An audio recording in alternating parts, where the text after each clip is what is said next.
Yeah. Alright, alright.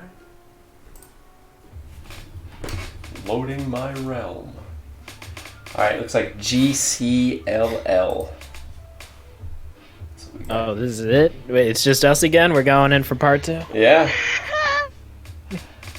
That is the way. This is the way. This is the way. Alright, let's see about that. Alright. Yeah, GCLL. GCL. Yeah. And yeah, with all the technical issues, I completely spaced that, man, Gorgonzola fell toward the end of last combat last time. Oh, yeah. Yeah. Looks like we all forgot. Oh, cool, man. I got my look on again. That's good. It's important. I feel like I need some giant shoulder pads. Do I have any giant shoulder pads?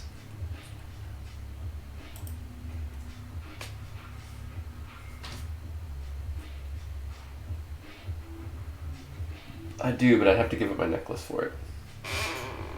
Well, it's not picking me up anyway. Maybe it can't see my eyes. I wonder if I put my glasses on, if it'll stop working.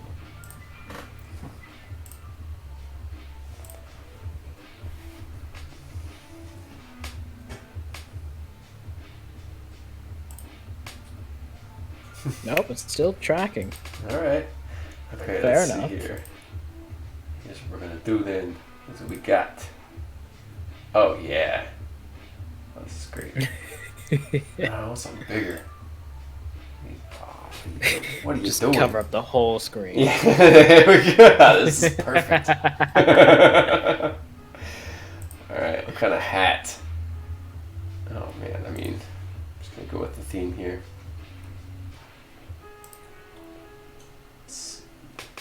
That's beautiful. I got a little bit of a. Oh, I don't know what this is. Oh. Some spooky stuff. I don't know if I like that. I think Old Faithful here. Yeah. Swimming in that armor. I'm safe. What's this? A little too anonymous. That's just odd. Alright. Okay. Alright, let's try to get serious. Okay, it's too serious. Alright, this armor is just not gonna work. Okay. Looks like ARealm doesn't look like all this messing around here. Alright, let's just. Yeah, there we go.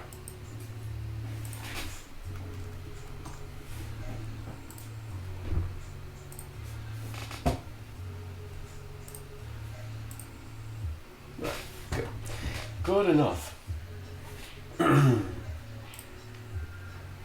Add our gobbo and our ally.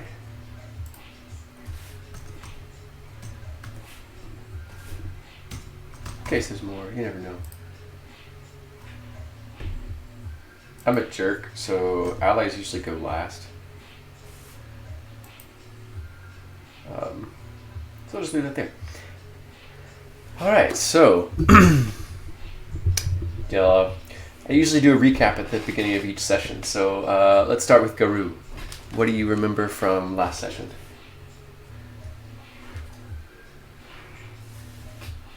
Oh.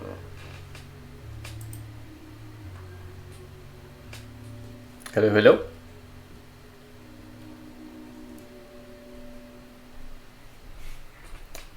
Can you all hear me? Rosie, you're muted. No idea how that happened. Ah. Oh, okay. So I usually don't touch the mute setting on Discord because my headset has its own, like, mute thing. Yeah, I have to click a couple of times to mute somebody, so I don't know how I would have done it. So I don't know. Either way, why don't you recap what you remember from a little while ago? Okay, Yeah. so last session we were stormed by Fantasy Mount Vesuvius Okay. and a bunch of goblins. Mm-hmm, mm-hmm. And Gorgonzola either almost died or is dying right now. Almost died. Yeah, we'll start Gorgonzola with 1 hit point. I'll move him down to 1 hit point. Well, instead of being at 0, that's how you look at it. Up to 1 hit point, down to 1 hit point. Yeah. All right. Yeah. Anything that particularly stood out, or anything aside from that? There were a lot of improvised shenanigans involved with arming ourselves. Yes, indeed. Okay. Thank you very much, Rosie. All right. What about you, Pork Chop? I brained two goblins. Indeed. And then I saw some really big things flying over, but no idea what those are. And Indeed. then I guess we went in and helped out our mans over at the tavern, you know. Oh yeah. You got to keep your supply line open, you know. Exactly. Mm-hmm. Okay. So yeah, the three of you plus a fellow named an older human named Mildred, who owns the he's the weapon outfitter. He sells various weapons and stuff like that, and he offers the two of you to take on credit some goods from his store. Once you've all sort of gotten some of the other townsfolk to erect some barricades and a few other people, you've armed some other folks in town with or in the square with some of the bows and stuff like that. So, and some of the spears. So you've got a few people sort of protecting at least the main routes the goblins have been coming in, and some other people checking over the wounded. And you also get an offer. There's two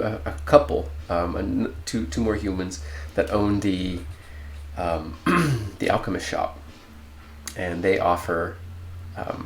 They say they're making healing potions, and for anybody who wants to, particularly anyone who wants to go find their nephew, a boy named Kevin, they describe as being a young man, so probably 14 or something like that.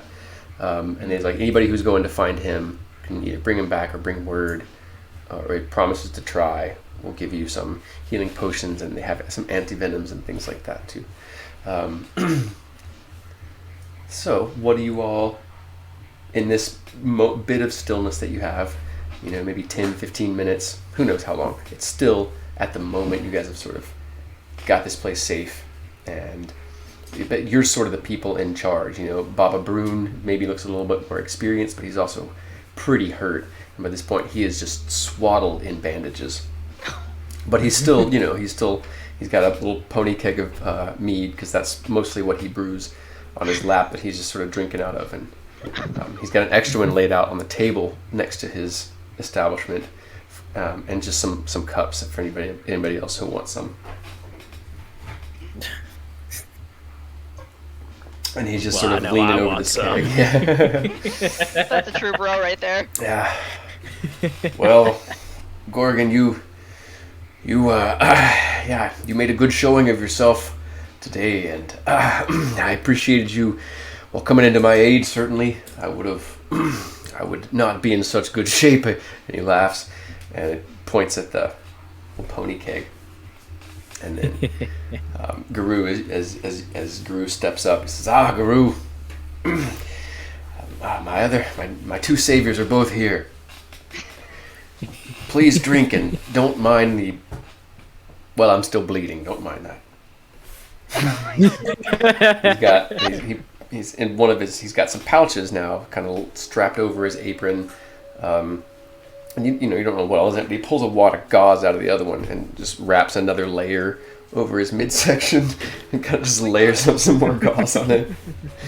Takes another long swig off of this very, very sweet but very strong mead that he makes. Oh, let's go. Yeah. It's like honey cut with PGA, but it tastes good. All right, I'm in this right now. I'm doing a con saving throw. Oh, okay. Alright, so Gorgonzola just picks it up and takes a long swallow of this stuff. And it is delicious. It's got a little bit of spice to It's it. -1, but whatever. I guess that makes Garu the DD. Oh no! Oh my god! So by the time you pull it down from your lips, you're going to set it back down on the table, and the table just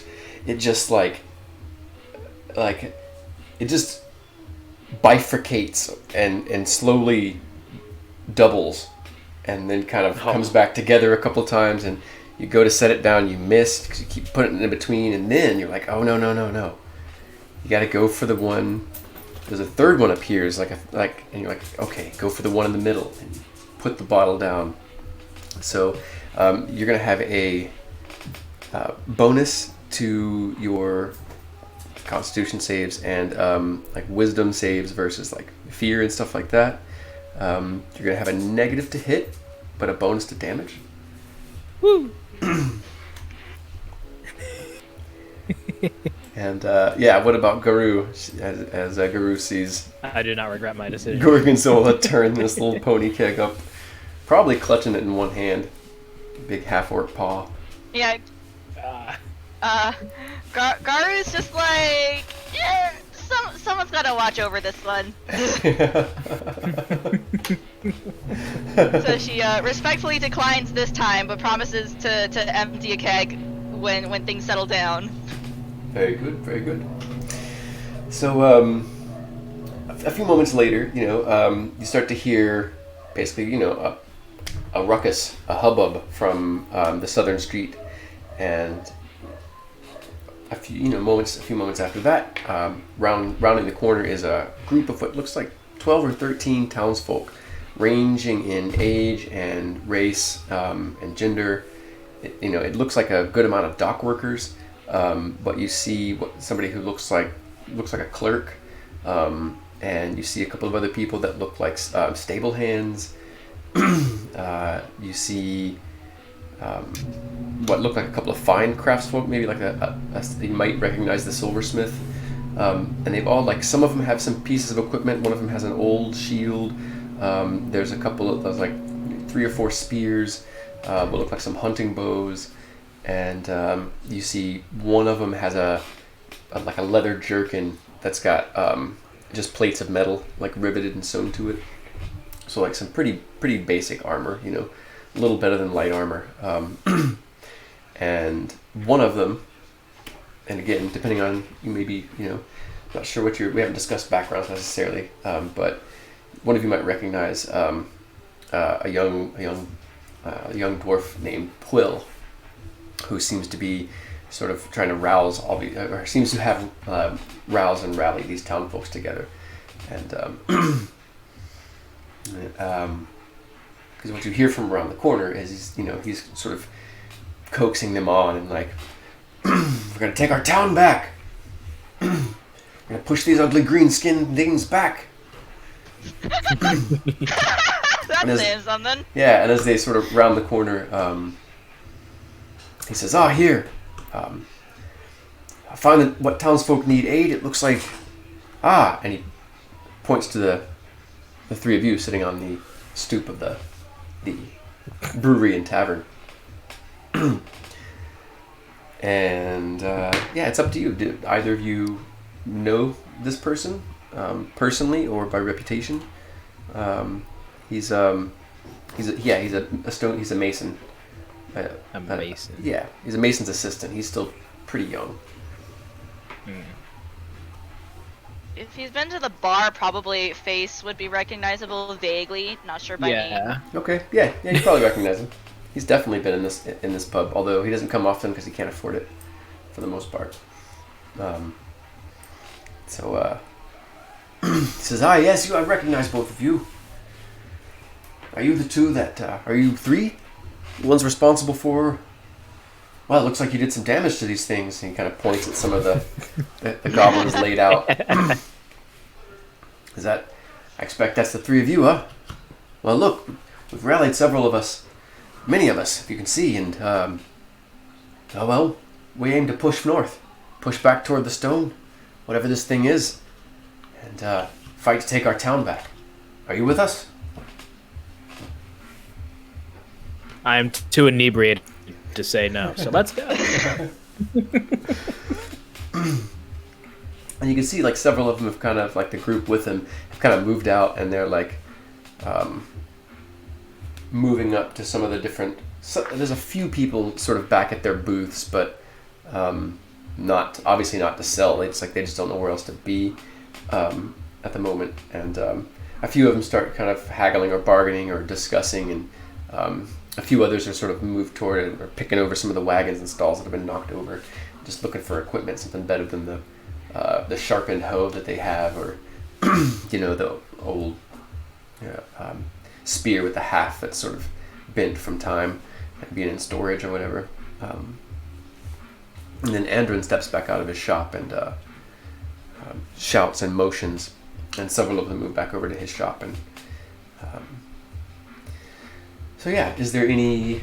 So yeah, you've said yes. And so yeah, Quill says, and as soon as anybody agrees, Quill just says, "Good. Looks like some of us are going to try to get ourselves better prepared, and well, as soon as everyone's ready and we've taken a breath, we'll march forth." It kind of sticks his chest out, and it only really heightens to show how young he is.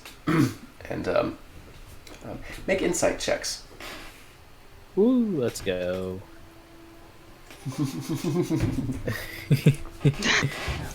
Oh, -1 on the inside. That's. Ooh. Oh, it's all right. It's all right. Okay, what do we got?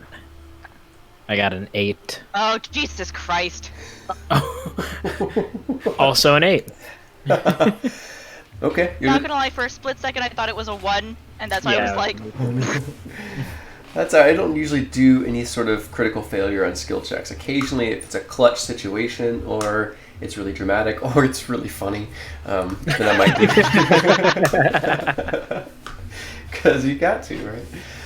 Yeah, you got it. Yeah. Man, you look so good as an orc. This is great. I mean, not you don't look great in either way, but I mean, I think you just play it well, yeah. maybe. I don't know. Let's see. Anyway, so yeah. You kind of watch them all begin to, move off further into the square or whatever. And by this point, most of the dust is sort of settled. There's a haze over the whole city. There's a haze in the air. But you can make out everything around you now. So, what do you do to prepare? Or if you said yes. And what does Garou think about this offer? Or this suggestion of Quill's? Garu just kind of like looks at her dagger and looks at the scimitar she stole and kind of shrugs. It's like, okay, sure, whatever. Seems like I can survive. All right. Quill says, I might suggest you see what better you could arm yourselves with, protect yourselves with. These things are small, but they're mean. I've seen several of our neighbors die today. And he just sort of nods and, brusquely steps back off. Motions to Gorgonzola, just like, look at that. That is someone who has stood on death's threshold. Right. I had a conversation with Death. He's actually a pretty cool guy. So if you haven't yet, go ahead and either level your characters up or consider them first level, as you have survived this scenario and killed enough goblins to surely leveled up to 0 experience, right? Woo. Level 1. Yeah, I think of it in my head. I As forgot that I everybody made starts him a out as- cleric. Oh, nice. That's gonna be useful.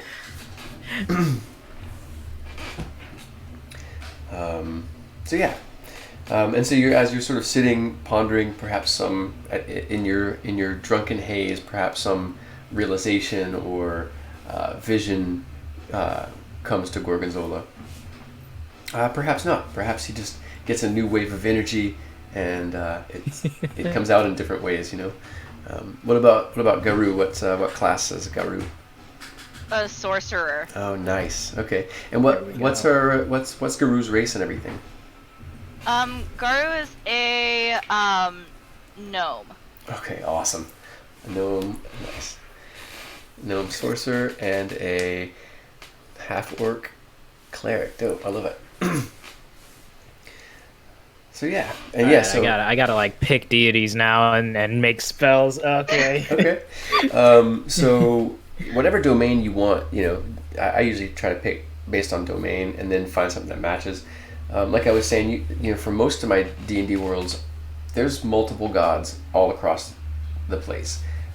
Stuff like this with one shots specifically, I let the players make up whatever they want, and especially like just to sort of create the world. So you can make up a god that orcs worship or half orcs worship. But the gods of the city they're called the Tuatha De Danann. They're Celtic. Mm-hmm. If you're not familiar with it, I'll just put it in chat.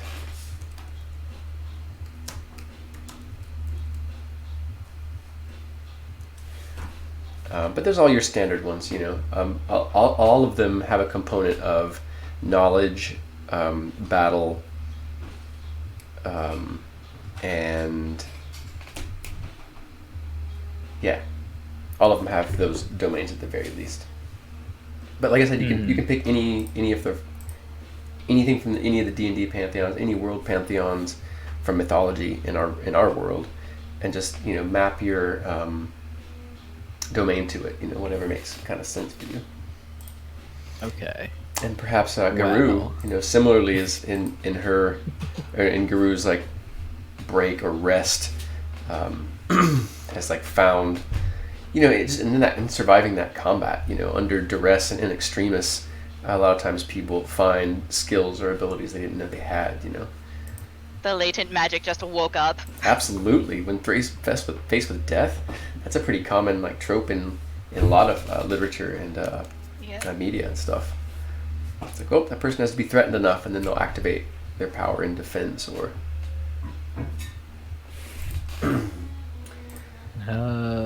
Let's see.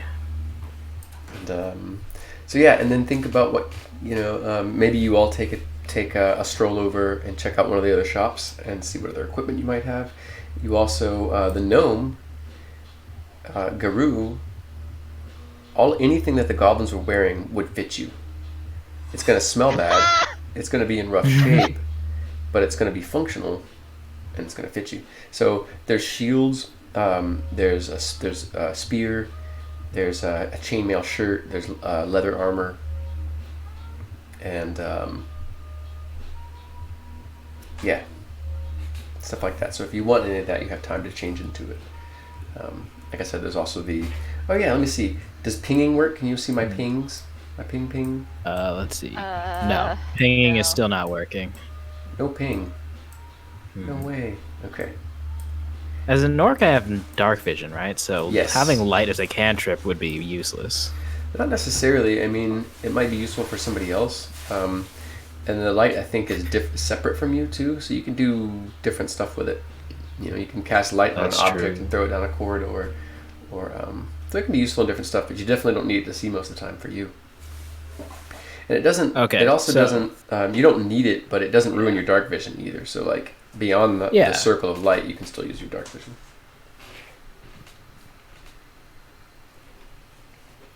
I know what my deity is. Oh, yeah? Yes. Do tell. It is an old folk's tale, simply known as the Nut. The Nut. The nut mostly it's very similar to the domain of trickery.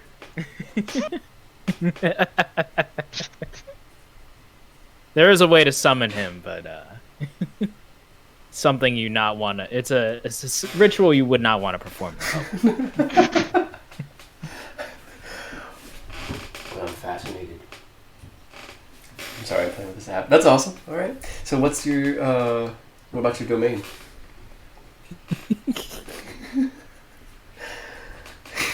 Yeah, we're gonna go domain of trickery. Okay.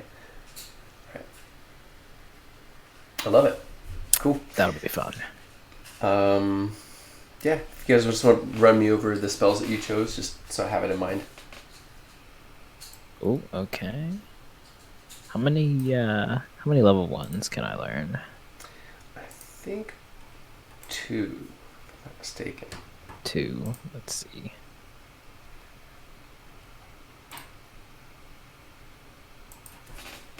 Oh, that would be good.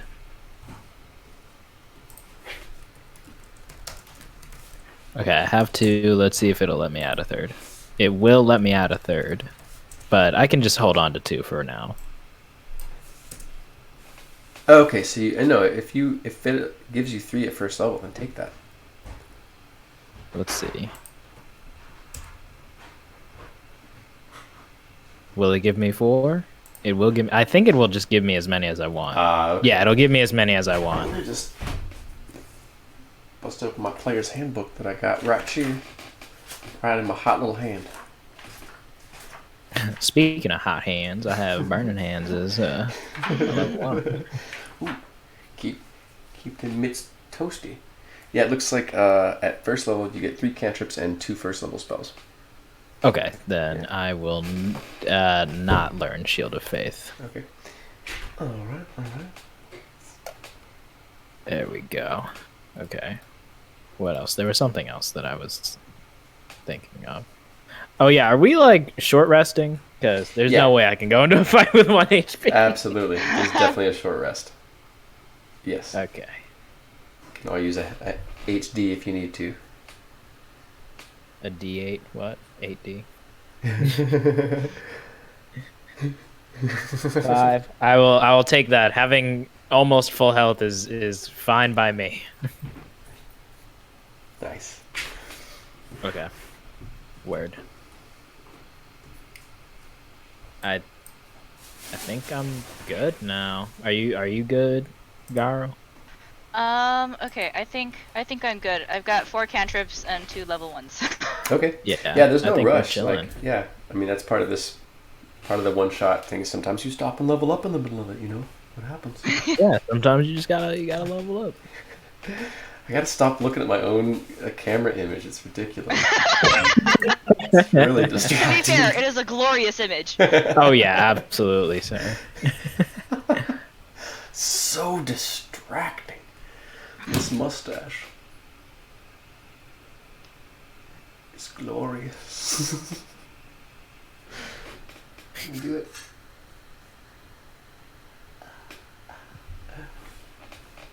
No, I can't. Alright, so yeah. All right. Yeah, I think we're good. I think. Well, I mean, I'm good. I think. Oh well, we got to armor up, right? That's we definitely we got our spells all together, but we gotta get some gear. Absolutely. Let's see. So yeah, where do you want to look? Do you just want to look around the carts? Do you want to? I want to head back towards that ironsmith that Garo was at. Got that dagger at. I want to see if they got anything left over there. Okay. Yeah, there are a pair of hand axes that are really well carved. Like, there's actually a bunch of like scroll work carved into the head of it, and also the handle has been carved up. It looks like it was carved up by one of the other workers in the square, because the knotwork looks similar to the quarterstaff that you have. So it looks like they paid that worker to work on the thing that they made and did the metal work on. So. Nice. But they matched, and you can throw them, you can chop with them. Hey, a pair of hand axes, I'm with it. Yeah. And again, light weapons, you can dual wield them. But yeah, chopping, throwing. And that brings you over. All right, what about Garou? Garu wants to look for an arcane focus. Ooh, that's a good thought. Very nice. Yeah, now she's got like the urge to set things on fire, but she doesn't want to set everything and people on fire yet. Unintentionally. Totally. Okay, so there's a booth. Yeah, there's a couple of booths that were all woodworking. One of them was all sort of like larger kind of functional stuff, and the other one's more like small things and knickknacks. And you find over there 2 different wands. One of them there is carved out of like a dark reddish wood. The other is carved out of a really dark, well polished, like almost to a sheen type of wood. And the dark wood has on the handle, like there's a pointy sort of end. It's real long. It's very simple and plain. And on the thicker end is a panther. It's carved into a panther, and it's got some sort of small bead is laid in to give it like red eyes and little pupils. And the other wand, the redwood, looks like 2 like almost like vines that are together. It's a long spiral piece, and it also has a little figure on it. It's a small unicorn. They both would make perfect arcane focuses. There's a few other things too. There are a couple of pendants that are worked out of different types of wood put together, and they're little just knotwork, like the triquetra is one, like that triple. It's just I'll have to pull up a picture for you. But it's a really common Celtic image, and just different knotworks and stuff like that. Different common sacred knotworks and or symbols of power and stuff like that. So there's a few different options that you have.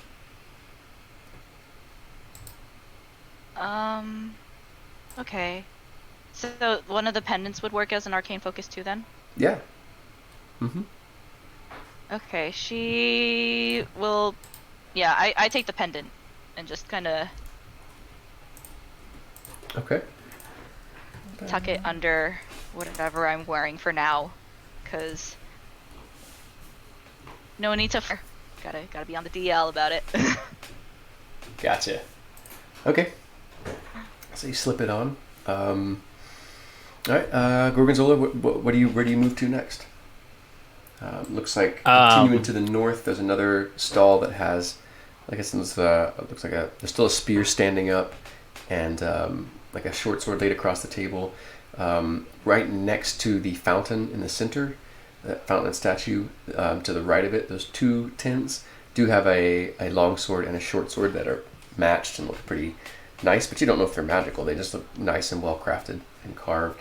And I'm trying to think what else. Oh yeah, there's definitely still an archery. Also next to the fountain, there's an archery table that has a few different things in it. And as you pass by the windows and you look over, you can kind of see into the windows of the armory. As you all are kind of moving north through the square, looking for different stuff, you can see that there's a suit of armor in the window. Looks like some sort of heavier armor, and a heavy crossbow flanked by 2 smaller crossbows, like laid at the base of the window. And you can kind of see in. You can see some spears and different stuff like that, and you can see. I'm trying to think what else would be down here. In the far north, the top right corner of the map is sort of a traveler's outfitter. It's like sort of like, so there's like everything from backpacks, saddlebags, things like that. There's also like mapping stuff, like travel boots, rations, all sorts of travel supplies, even some like exploration supplies, and like I said, things for mapping and prospecting, things like that. But also there's stuff for just like, obviously stuff for adventurers, like collapsible 10-foot poles, and it's sort of your adventurer's general store, but also like your traveler's supply and stuff like that. there's all sorts of different The useful stuff in Adventure there. CVS. Yeah, right. And then, of course, yeah, as you're going north, you can look at the other side of the square and see into the alchemist and apothecary, and see that their doors are open now. And you guys remember earlier that they had come out and mentioned that their nephew Kenneth was missing, and that if anybody was willing to like basically fight these things off and try to find, you know, protecting the square. Fighting for the city, and if someone's willing to go, you know, find or bring word, just like people that are actually trying to help, you know, they've offered to give some supplies to. So there's some other places that you could check out if you wanted. And I mean, with such a low AC, I think I need to go to the armory and find myself something to protect myself. Yeah, get it. Can't argue with that. All right, give me just a moment. Let me pull open my equipment. So yeah, like I said, you step up as you're stepping up to the window, and his door is also open now too, since you guys have all sort of protected the area. And you all actually he fought alongside you, Mildred. He's older, pretty narrow, pretty slight built for a human. He's got you know, like steel gray hair pulled back in a pretty tight bun. He's wearing a he's not, you know, dressed super like he's not really like silks or anything, but everything's really well kept. He's wearing like a nice sort of dress shirt now, but he's got a breastplate strapped over it and a sword belt strapped over his clothes and stuff. Like he just threw everything over his normal day-to-day wear. But as you're sort of coming up and you're noticing him, you see that in the window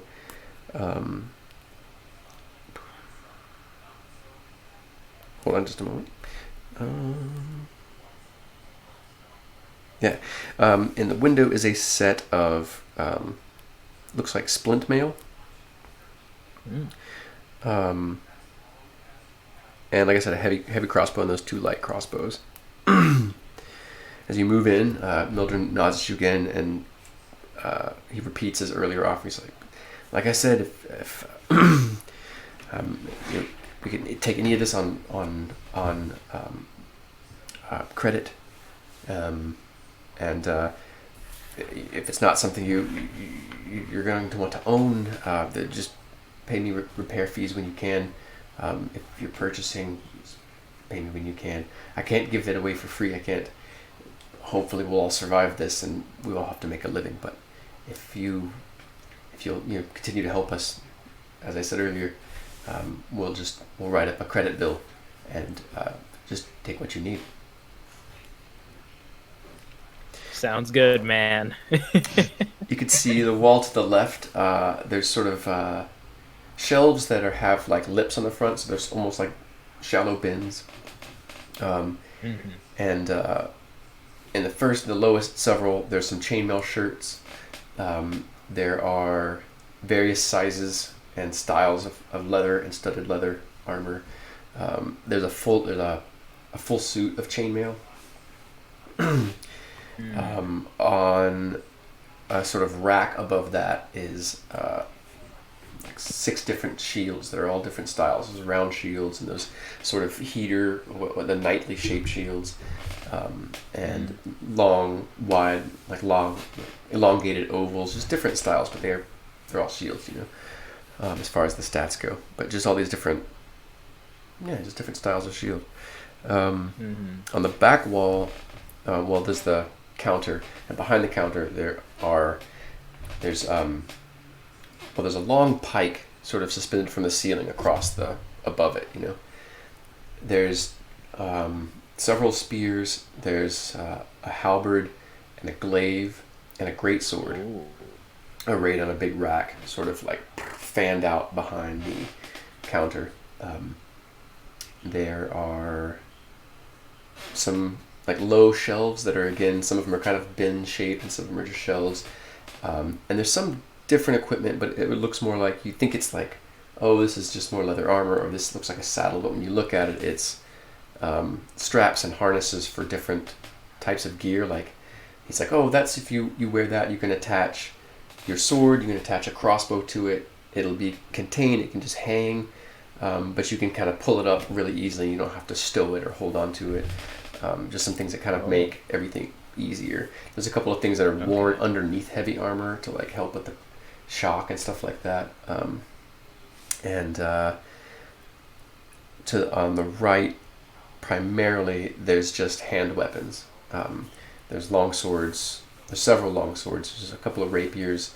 There's all sorts of daggers and short swords, scimitars, but mostly, like I said, one-handed weapons. There's not much in the way of axes, although as you kind of move closer to the back counter, you see that what you thought was a quarterstaff is the handle of a giant maul, like a big two-handed hammer, essentially. And it looks pretty plain, but pretty stout, or pretty well built, like well designed. It's not just, doesn't look like a sledgehammer. It looks like it's built for swinging at people. And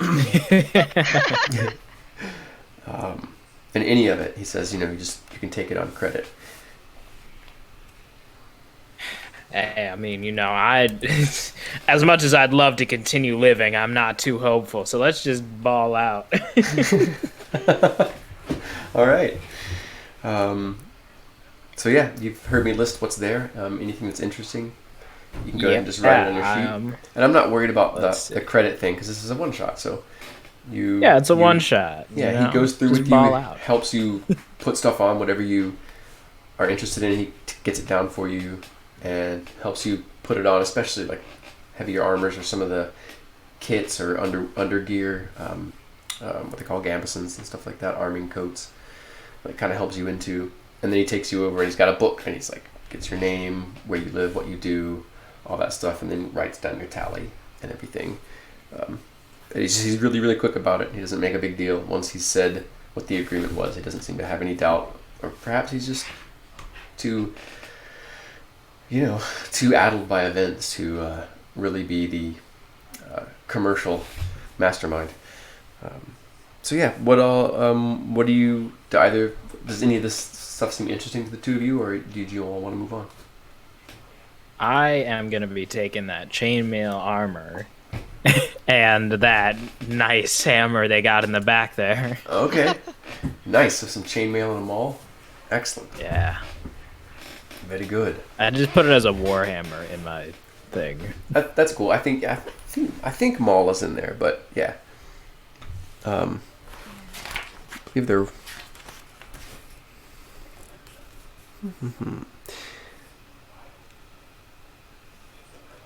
Yeah, maul is 2d6 damage. 2d6? Mm-hmm. Wow. And it's only two-handed. So you might want like an arming weapon. You do find on one of the rack of all the hand weapons, there's a mace that looks like the head of it is a sphere, but there's like spiral grooves that are carved into it. It's really simple and plain, but really well made. Right. Yeah. We'll throw a mace in there too. Yeah. And again, there's daggers and all sorts of stuff like that. So it looks like for the most part, a lot of the stuff isn't really going to be useful to Garou. What is Garou interested in anything else in the square? Well, let's see. First thing Garu's gonna do actually is she's gonna go give the scimitar to have some materials to reforge something. Okay. I have no use for this. He says when you hand it to him, he's like, he goes to grab it and his hand kind of pulls back. He's like, if you'll come with me into the back, I have a bin for these things that we'll bring over to the Smith family. All right. If everything, well, and he doesn't finish and just turns and goes down the hallway. That's sus, bruh. Emoji. He's trying to stay positive, I suppose, or at least not freak out his customers, I guess. Maybe it's a habit of his commercial lifestyle. So he takes you, you follow him into the back. It's obviously a storage area, and he points to a large open crate. It looks like it has some broken blades and different stuff like that in it. And he just has you toss it in there. It's like, anything that you bring back, I'll mark it off your tally, of course. No matter what shape it's in, I'll give you something for it, even if it's scrap. All right. She like pats the dagger. She's like, I got good use out of this. I'll be taking this on credit. Very good. Hope it serves you well. I hope you, I don't like to say it, but I hope you kill a lot of those things. Woo! Murder. Yay, murder! Man, when you did that pose, the orc disappeared perfectly, and I could just see your pose perfectly. And then you turned back and faced the camera, and the orc popped back up. Perfect timing. Okay, so you all spent a little bit of time on that. Are there any other areas? What else do you want to check next? What do y'all do next? I mean, if we're being realistic, I guess we should prepare for our travels and head over to that shop. Okay. You open it up. The door is open. It's one you're pretty sure that the owners. You didn't find their body. Let's put it that way. So it looks like they've been kidnapped. Okay. Which, it's kind of up to you and your personality and your alignment, what you all do. Like, looks like there's a few other people. You can see on the bar, there's a piece of parchment that has some names and some numbers jotted, and then there's just a pile of silver and copper, weighing the paper down. So it looks like some people have come in and bought stuff and laid money out, perhaps, or laid how much they owed, or you're not sure. Very trustworthy town. Well, or it's just like, what else are people going to do? It's like I have to, like, this is No one super useful. thing that gives them a sense of normalcy. Yeah, absolutely. So, I mean, there's probably some looting too, but at least there's some people that are trying, and I may be a part of that second band. Well, everything's turned upside down. It's like, well, you either steal from your neighbor or you don't like, what are your options really? I guess is what I'm saying, Yeah. Like if you need the stuff to do what you're doing. I have no problem with taking from the dead and giving to me. So, I mean, if Yeah, they're not using it anymore. I'll just think of it as borrowing. And, if we do happen to find them along the way and we save them lives, I mean, I'm sure they'll be fine to forgive a couple items. I think you're right. I absolutely agree. Yeah, they'll probably just be happy that you even told them, at this point, anything that makes anything even remotely normal. Like, oh, people still care about. Okay, weird. So yeah, you move into there, and it's a whole lot of low shelves and racks, organized pretty well. Everything is labeled, and it's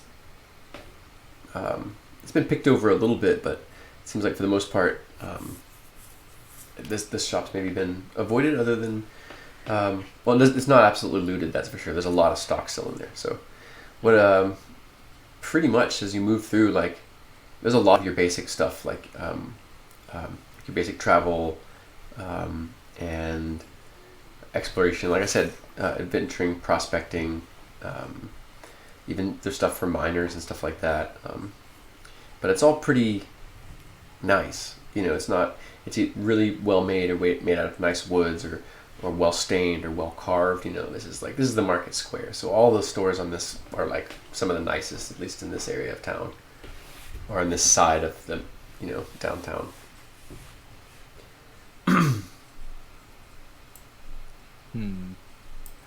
Well, I definitely would like to get a backpack. Hold some items for me. Okay.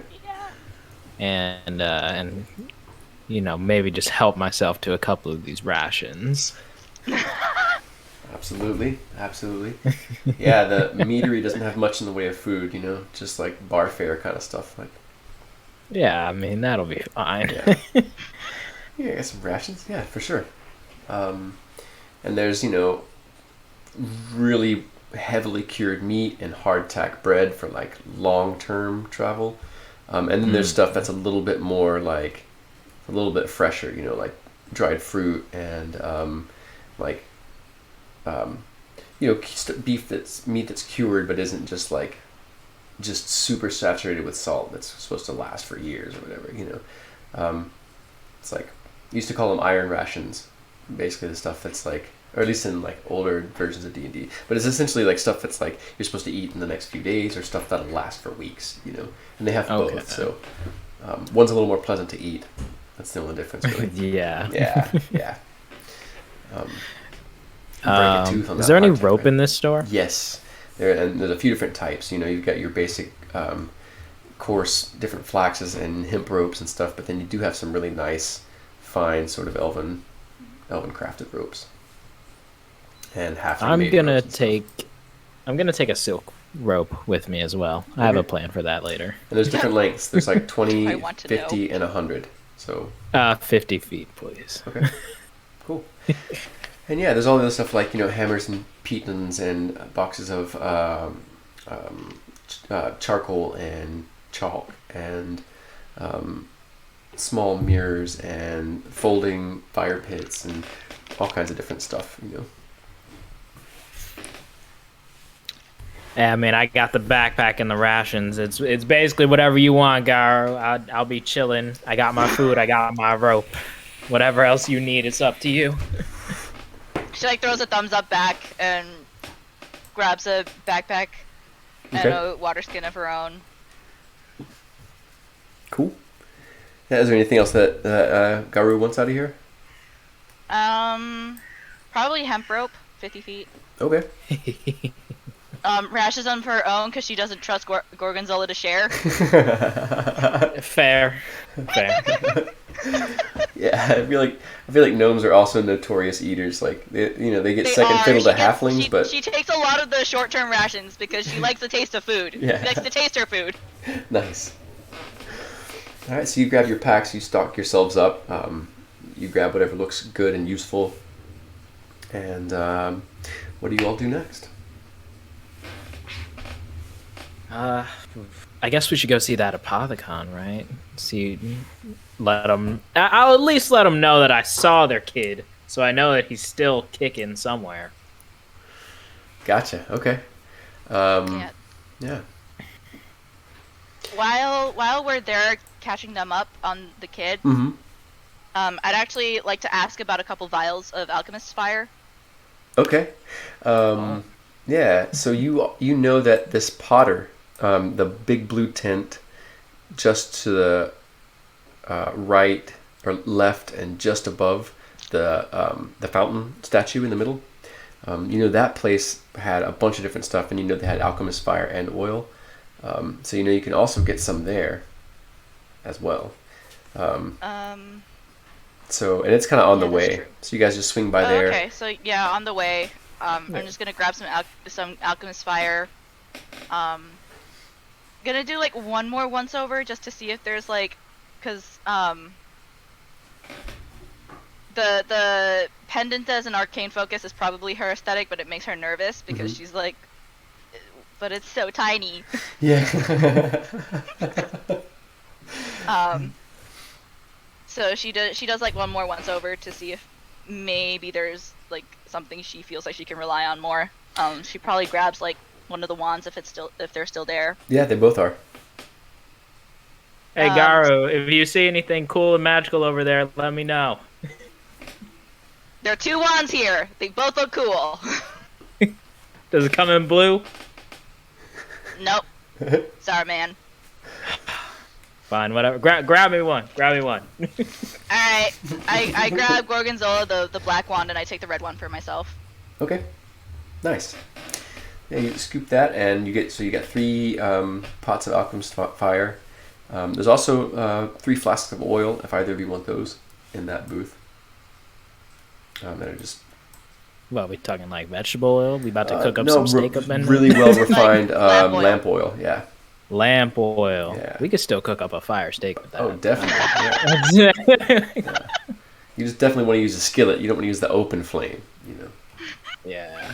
Oh, we got ARealm is pooping out. Oh, here we're back. Okay, great. Oh, there we go. Yeah. Can you all still hear me? Yes. Yep. Okay, cool. Just making sure the Discord didn't follow suit. I Oh my God. I have muted you on Discord just because I was getting double voice. Yeah, I was getting a really heavy echo. Oh goodness, I'm so sorry about that. I hope that. Okay. Can you all still hear me? Yeah. Okay, cool. Very good, very good. Yeah, I went ahead and muted myself anyway because I had forgotten. Well, that's good to know that the voice over here works. Yeah. All right. It's epic. You step into the apothecary and you can see. Well, what you see is the husband is usually he's mostly runs the front of the house and stuff like that. It seems like his partner, his wife, is like the main alchemist, and you can kind of catch them talking as you step into the place, and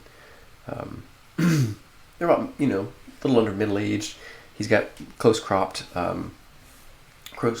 hair, and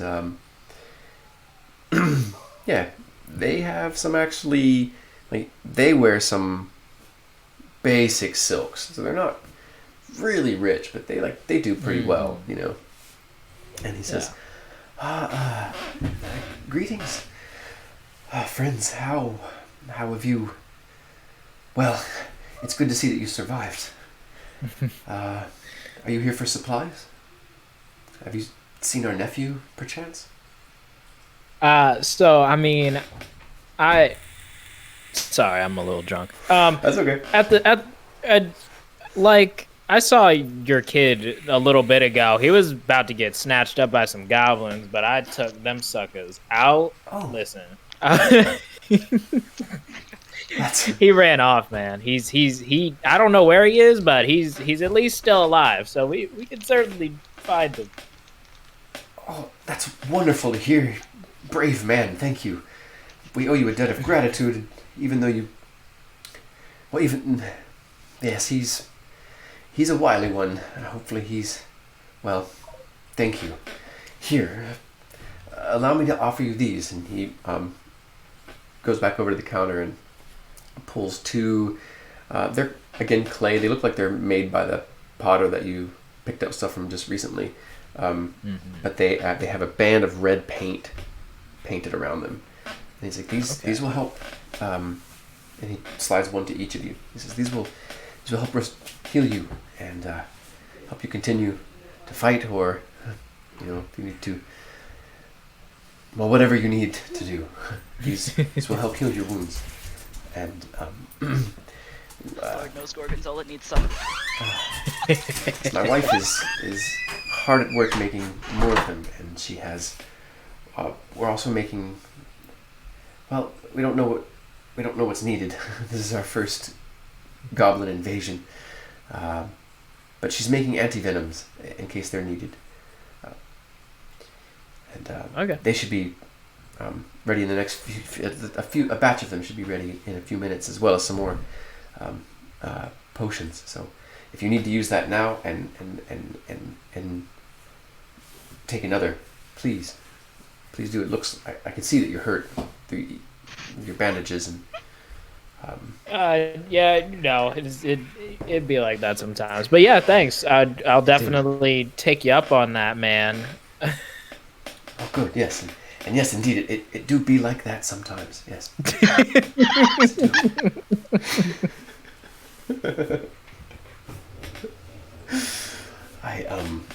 Well, and feel free to look about. I'm not sure that we have that's for use of you at the moment.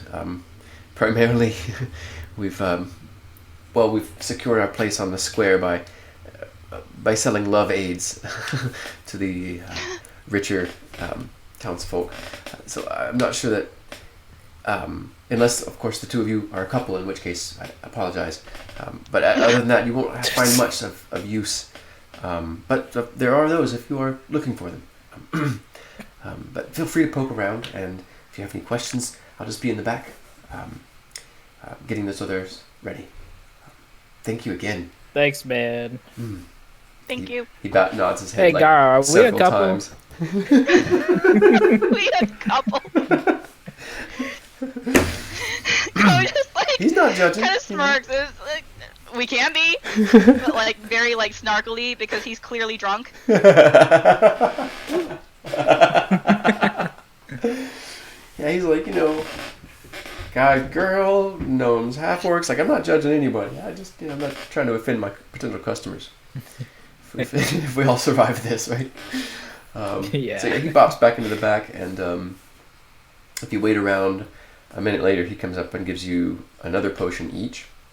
And you guys can trade them off if you want or whatever, but yeah, he just kind of presents you with them, and he starts to sort of hesitantly, haltingly chat. Like he seems to be very distracted and sort of shocked, and maybe still in shock a bit, but until his wife calls him back for help, and he bows his head like several times and thanks you again several times, and heads off back into the back room and leaves you to yourselves. And is there anything else do you want to look around and see what else, or is there anything else you might be looking for that you think an alchemist may have? Or Oh, I want some cool magical shit. Let me take a look around. Okay. So you don't find a whole lot of stuff that you think is... It seems to be a lot of really basic herbalism and healing and that sort of thing. Bruh, alternative medicine. Yeah, exactly. And some different things for pain and stuff like that. Which, they could be fun. But I'm trying to think what else they might have in there.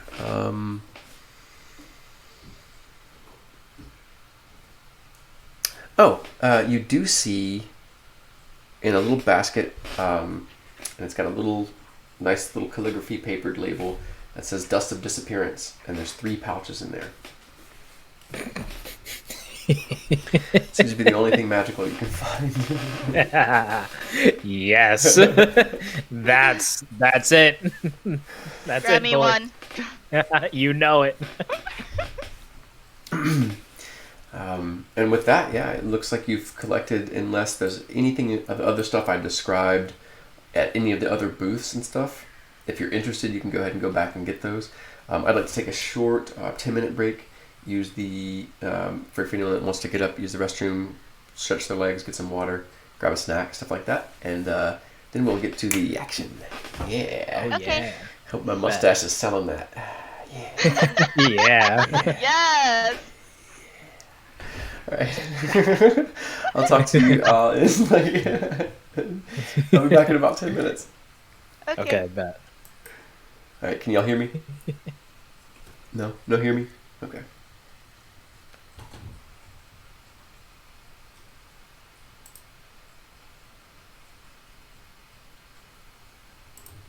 Oh man. Yeah. I am loving Feiner's mustache. It's so great. Oh, good. I'm about to go grab some chili. It's time for chili up in here. Nice. All right, I'll be back. Mm-hmm.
smoothly.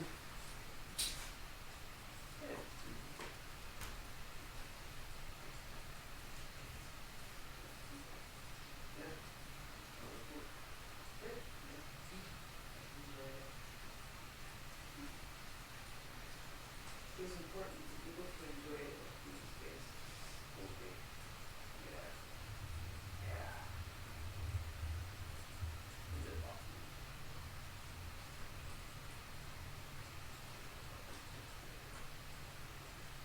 Something. For sure. It's the way he phrases things that builds it up. Like, oh, it's okay. Just talk. You know? I like the way he uses that sort of religious, mythological language. You know, it's like there's punk to it. Lives in places, but it's like not bad. No, it's not. No, it's like, of course, this thing is grand. How can you talk about this thing without having that tone? Right. You're not really talking about it because you're not affected by it. He's affected by it when he's writing it. And he's the first writer I ever read that was like, oh, that's okay. To just do this thing, just make up this world. You know, like, that's why he's so important to read for people like us, because he's the first one that, you know what I mean? Mm-hmm. It's just so cool. It's like, he's our grandfather, you know? He is. Yeah. He is. And it's, you gotta read, you know, or our grandmother or whatever, you know, that's like, know the work of those who came before. There's all these different levels why it feels right to read them, you know? For sure. And it's like to know really what we're doing, even. Because we didn't know it before we read that, but everything so much that we're doing came from that. We did know that. But still, knowing that and experiencing it is so different, you know? Absolutely. You can know it for however many years before you read this stuff. Oh. Where's Cuba? Is he wanting somewhere? No, I took him downstairs so he could get some playtime in the garden and stuff. Because I heard. Yeah. Maybe that wasn't him crying then? No, it's the computer. Okay. I just heard an owl, but yeah. Anyway, but yeah, he just feels so right to read it. And I feel like Guess who's back? He is speaking a certain white person language, or a certain Welcome back. Language. I got my chili. Finally. I know it took a while. I had to go to the bathroom first, and then I had to get the chili, and it took a little bit. But now I meant like you've been waiting on your chili for a while because your father wasn't. Yeah. This is also true.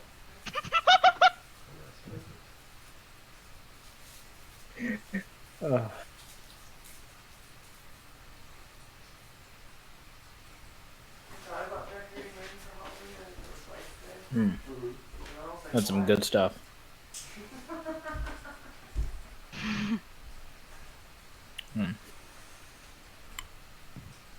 Ooh, let me grab water too. That would be perfect.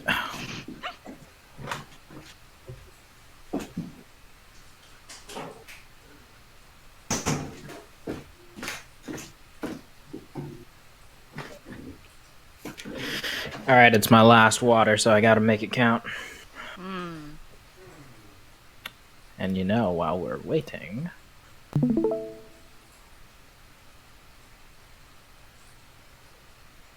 just, you know, continue where we left off.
Okay, I'm back. What's so funny? Welcome back. Alright, okay. Alright, I see. Let's see what I got here. How do I... Not sure. Okay. Let's see here. No. So ARealm makes my camera really mad. Yeah, it's like yeah, it doesn't I feel like I just want this crown to be bigger. Make the crown wear you. Yeah, any bigger would just be ridiculous. There you go. That fits so much better. Okay.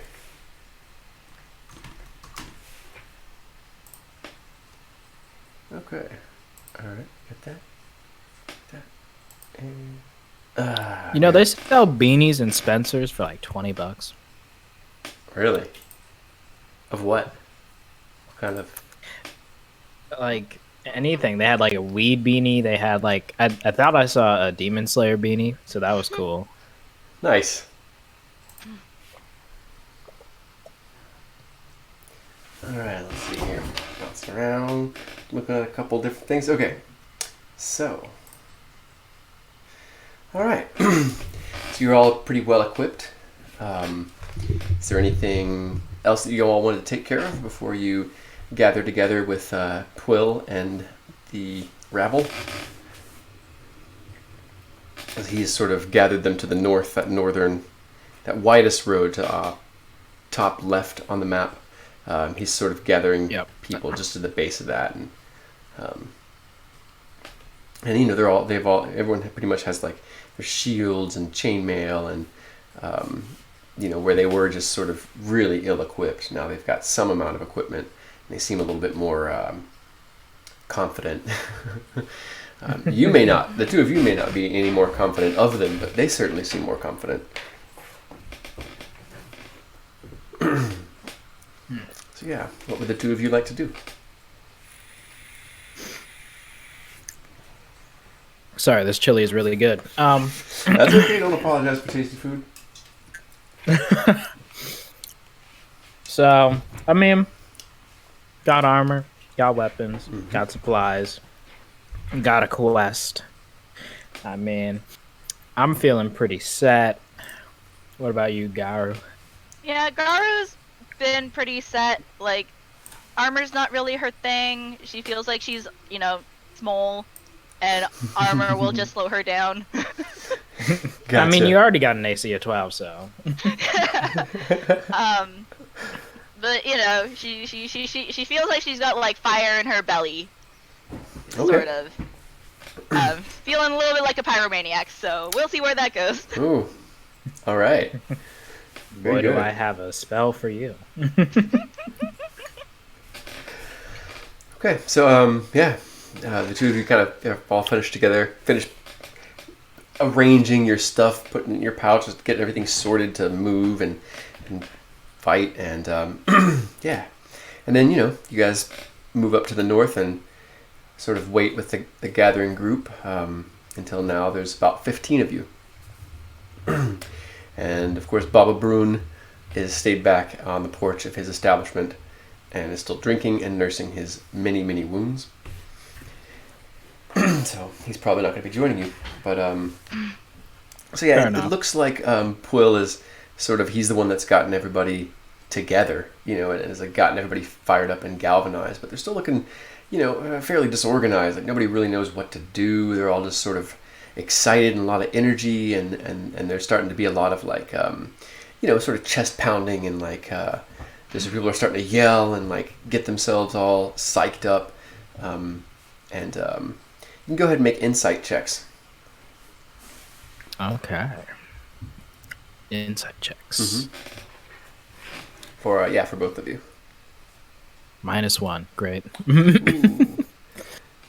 Not a nat 20, but a 20. Nice. But a 20. I have a 2. Well, so the sorcerers has a little more insight, and so Garu get the distinct feeling that while they're all physically together, they're kind of not together. If that makes sense. There's this general vibe that you get, like, and you feel like this is potentially dangerous for the group. Like they need to sort of be on the same page or be focused. So you get the feelings like somebody needs to, like, Quill did a good job, but somebody needs to actually step up and try to, like, talk, like lead, essentially, and like, so mechanically that's something like a persuasion check, or a sort of like if you have a related background like folk hero or something character related, that's either a role or some way you would naturally, like, oh well, I would naturally do this, something you can convince me of that would that would make that happen. What does Garu think about that? Yeah, Garu is concerned and also has 16 charisma, so yes, probably is going to do something about that. Okay. Yeah, I could try my drunk ass too. Yeah. Yeah. Do you mention this to Gorgonzola, who seems to just be not quite in the same boat, like more relaxed, more poised than the others, but doesn't seem to be like noting what you're noting, No, I don't tell him because I don't know how sober he is right now, and not very. Exactly. And the last thing we need is a drunk half-orc, like, getting all weird in front of a crowd. Yeah, that's true. Yeah, you don't want to bruise any egos here before a scenario. You don't want a situation in the situation. Exactly. Yeah. So no, I just go and I guess persuasion. Yeah, that would work. Performance, persuasion, any of your social skills. You could use intimidate. 16. Oh, great. Absolutely. Okay. So you don't have to role play it unless you want to, but give us some idea of what you do, what you say, how Garu handles this. So Garu is small, so she hops up on the highest thing she can get on. Yeah. To have a bit of a high advantage. She's like, she like claps her hands a little bit, like she's like getting children together in a kindergarten class. and she's like, okay, these invaders have come and ransacked our town, like they've come and encroached on our territory. Obviously, we need to do something about this, and insert something here about community. But if you're not prepared to stake your life defending our post here, you need to go to the place that we've set aside for safety. Yeah. Nice. Okay.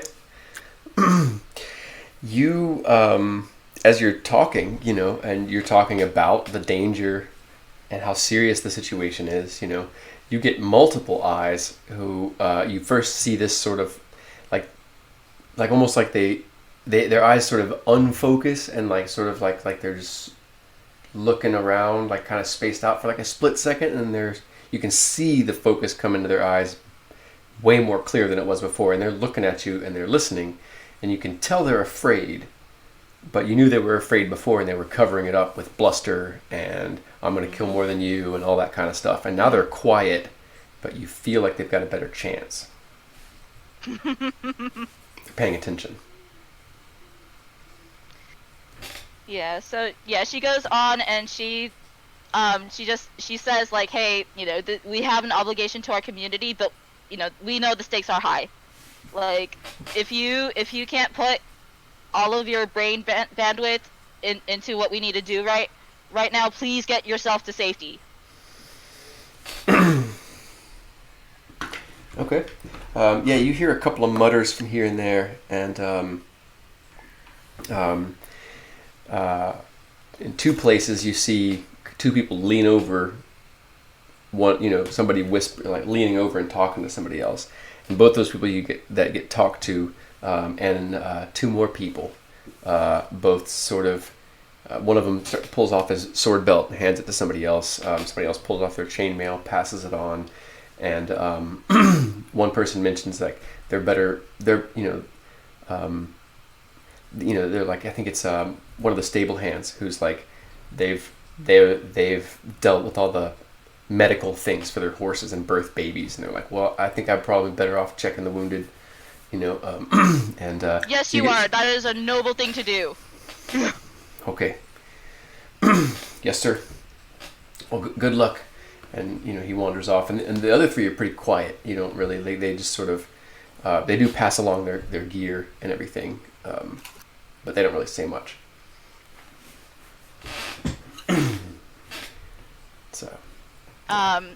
So yeah, seeing the movement, she's assuming that anybody who feels like they're better off staying behind is going to do so, and she's like, for anybody who's ready, like, we can do this. Awesome. Yeah, because you were watching, both of you were kind of watching, there was a little bit of, the rest were a little bit disheartened watching their numbers shrink a little bit, but they're watching you and Gorgonzola, and neither of you react to that. You're just like, good. And they're like, oh, okay. Oh, that makes sense. Okay, yeah. And they're like, figuring out, it's like, oh, we'll have to watch out for this person who's maybe more scared than they can deal with right now, or, right. So like, okay, the people that are here can do it, so, or have the best chance, whatever. So they seem to trust you. And you see some faces you recognize, depending on what y'all's actual background, like what your life was like before this happened. But again, all that stuff's up to you all. So, but it looks like they're ready. Okay, so if they're ready, I just hand the reins back over to Quill, because. Woo! That's my girlfriend.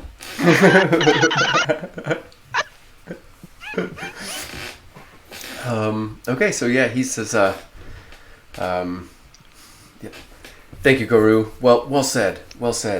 Yeah, those of us that's left, only ones that need to be doing this kind of business, and just right back into his, his not quite as chest pounding as what he was before. He's one of the ones that that definitely focused up a bit when you were talking, and but he's still himself, and he's got that bravado. So he's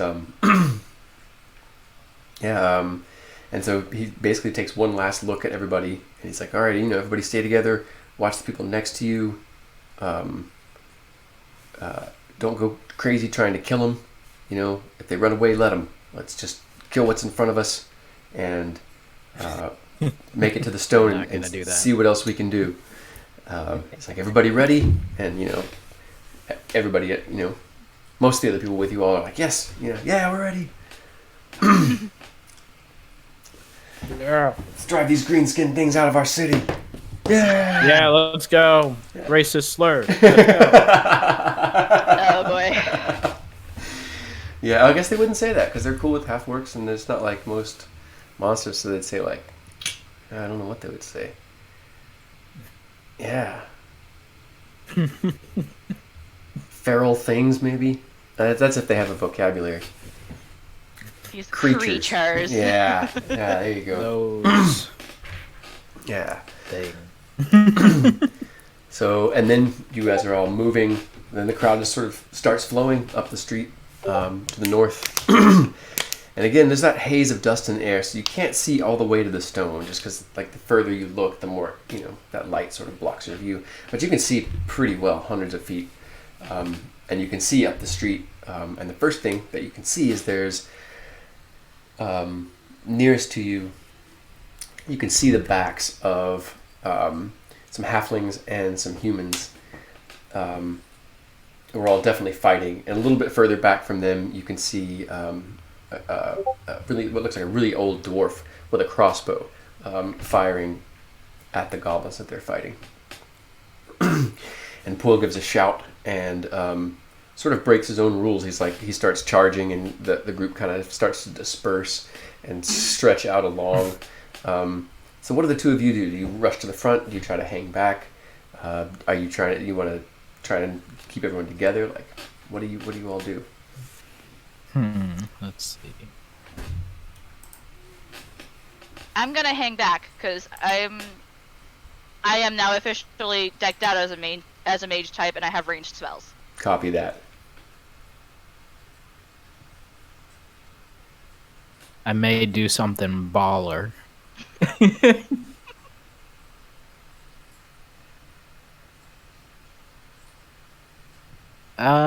Who's How short are these goblins? Oh man, 3 foot My at the height. tallest. Yeah. 1 foot at the tallest? 3 foot. 3 foot at the tallest. Okay. They're small, like your girlfriend. Okay. I'm gonna make a play here and Okay. assume that they are dumb.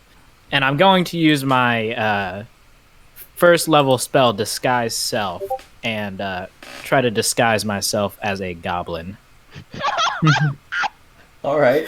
I think it can only reduce your apparent, your seeming height by like a foot or two. Is that Yeah, right? by 1 foot. Okay. That's why I'm hoping that they're dumb. All right. So how tall does that? How tall does that make Gorgonzola once he? Let's see, an orc that would make him. I think that would still make him like 6 feet tall. Yeah, orcs are Considering between that he's 6 an and orc. 7 feet. Yeah. Yeah. So Okay. He's still yeah, huge. he's just he drank a lot of his milk growing up. That's Right. I mean, I imagine it's just like if you take a goblin and just blow it up, So he's like looks like he's got skinnier limbs and like, whatever. But he's just like, yeah, it changes his proportions and jacks his proportions all up. He's probably pretty disturbing looking. And some of the soldiers with you kind of like they see it, they're like, oh, they kind of shrink back from you. I'm glad you're with us,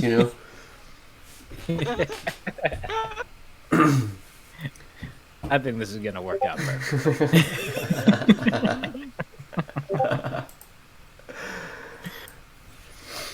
All right. All right, so Time that's to that's a- attempt a sneak. yeah. Well, that's be a disguise or a deception check, right? Disguise. Deception. Woo. Let's see. Oh, let's go. I actually have proficiency for once. Nice. Okay. Let's see what we got. We have it's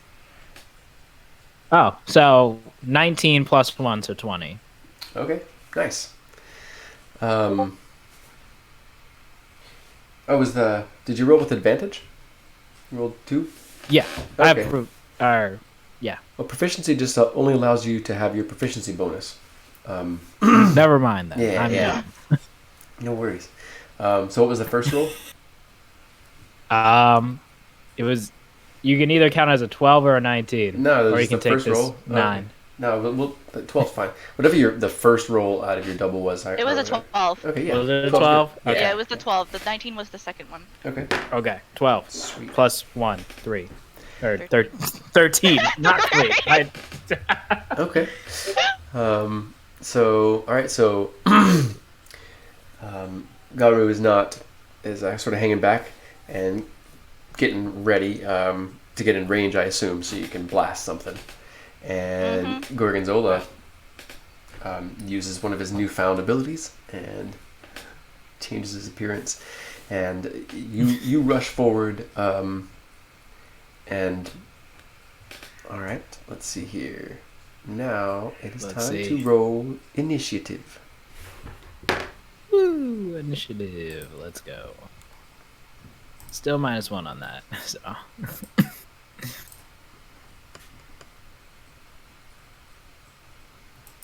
17. I got 20. Nice. 20? Or no, not 20. 18. I thought it was a +1. 18, not 20. And Garu, what was your roll? 17. Oh, nice. It put it in there. Interesting. I wonder how it did that. Mysteries. The plot thickens. All right. So, Gorgonzola, you've disguised yourself, and you're rushing forward. What do you do with this disguise? Is it my mustache again? Yeah. I would like to try to move behind them. I want to move behind the goblins Okay. and sneak past them. Oh yeah, they you push through the humans and halflings, and the goblins, like their eyes get really wide, but they sort of part and let you by. And they look kind of confused, but they let you into their ranks for sure. And you're now They're half expecting roid rage from you. yeah. They're like, what? Where'd you come from? How'd you get so big? You're the boss now, kind of, And Yeah. what do you do? I'm the boss now, son. Well, they're all about whoever's the biggest goblin. That's the one that's in charge, So they're just like, oh, they're definitely cowed just seeing you. They're like, oh god. So yeah, you step up behind them, and yeah, you could attack any of them. What do you want to do? How many are there to deal with? 5. 5 of them. Would you say there are in any kind of like a straight line or anything? Well, there's 4 of them forming like a rank. And then similar to the humans, there's another one that's got a bow and arrows like behind them that's kind of firing. Okay. Looks like they're pretty evenly matched at the moment. But also on the side streets, there's some like goblin stragglers coming in chasing people. So about half the people, the townsfolk that are with you in this little group, have kind of spread one way or the other and are trying to protect these townsfolk, and they're not really addressing the fight that you're looking at. It's like you and 3 other soldiers, that's right, 4 left. It's like it's just the 2 of you moving up with this combat. The rest of the people with you are like trying to help townsfolk or fight straggler goblins off on the side streets that keep them from coming in here and flanking the humans in front of you, or the townsfolk in front of you. So you don't have any backup. It's just the 2 of you. Okay.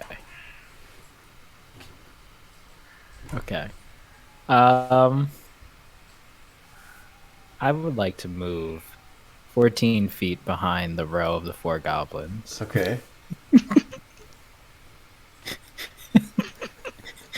And then I would like to cast Burning Hands 14 feet. in the direction of the 4 goblins. Damn it. I knew when you said 14 feet, I was like, that's not a D&D measurement. He's got something up his sleeve. Okay. He's trying to tell me something.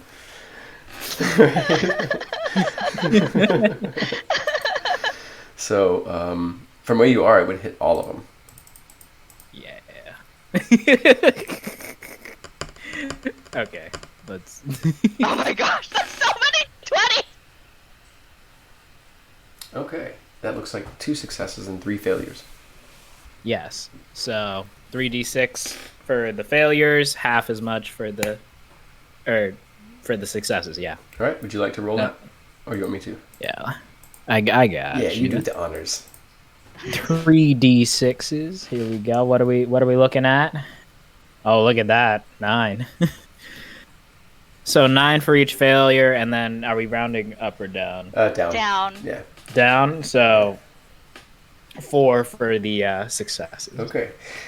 So the flame sheets out from between your fingers and spreads over them, and almost like the outward edge of it, like a wall, stopping just inches from your allies, the townsfolk.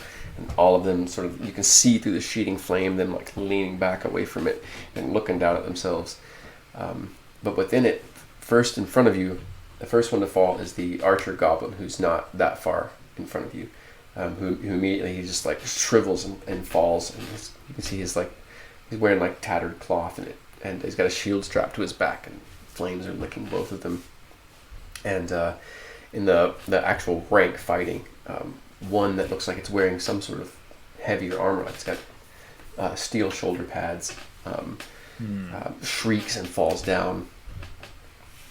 And another on the far right that just has like a scimitar and a dagger, like they all try, it like turns to hear it and just takes like a blast of flame in the face, and you can see it gasp as it, like, and it breathed in all of this hot arcane flame, and it falls. The three others, however, as are kind of like they've got their shields up, they're fighting, but they've kind of looked over their shoulder at you a couple of times, and when you raise your hands at them, they both drop to the ground, or like crouch down, and just and tuck underneath their shields and like avoid a good amount of the damage. And you can see that you can see their skin is blistered. You've curled and like they're partially bald on the backs of their heads, but they've kind of tucked their heads in the fire, like burned it all away. They're not in good shape, but they're definitely still alive. Next in the well done. Next in the order, Garu. So how far would Garu be from the You wanted to hang back? We'd say probably no more than 35 feet. No closer than 25 feet. Awesome. Yeah. Okay. So all of my spells are in range. Excellent. Yeah. So after seeing what Gorgonzola has managed from the back, she sees a couple of the goblins like duck down, and so she takes aim at one of the quicker ones. Mm-hmm. And casts Firebolt. All right, very good. Yeah. Excellent. Oh yeah. Yeah. Yeah. One of them, they're in front of you. There's the back of one of the humans and this goblin. They're fighting and moving back and forth, and you're kind of waiting to gauge your moment and time it so you can launch it, so that when he appears out from behind the other one, he gets hit, and he kind of sees you aiming when he's on this side. You can see him as he comes on the other side. He's starting to bring that shield up, but it just catches him in the chest before he can bring the shield up and sort of deflect that flaming bolt. What was the damage? 7. Nice. Nice.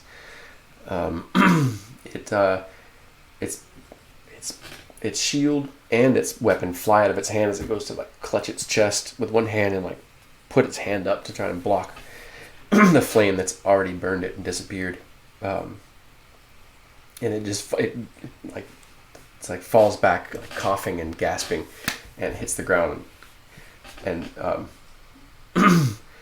like for just a split second it looks like it's still sitting there. It's going to try to get back up, and then it goes limp.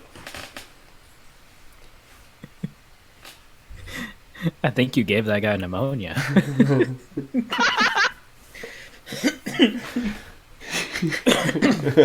my pacemaker. That's my goblin pacemaker. It's like induced a little bit of arrhythmia. Yeah. That's so hot. Ooh. So your townsfolk, they're all like to take this, take advantage of this situation where 4 of these goblins have now cleared out. 2 of them step forward and they slip on like the robes, or like they step on like say the arm or the leg of one of the other goblins, and their feet come out from underneath them. And the one goblin standing there basically just gets a free shot at one of the townsfolk and like slashes out with a scimitar and drops one of the halflings. And then it looks at his fallen friends and just like it just slips. It like kind of waves its scimitar about a little bit and then just like kind of ducks back. And once it slides back a couple of feet, it turns and runs north. Your remaining allies, of course, charge after it. The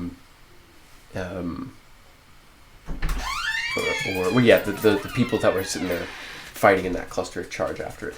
Looks like some of your other townsfolk are still fighting on the side streets nearby.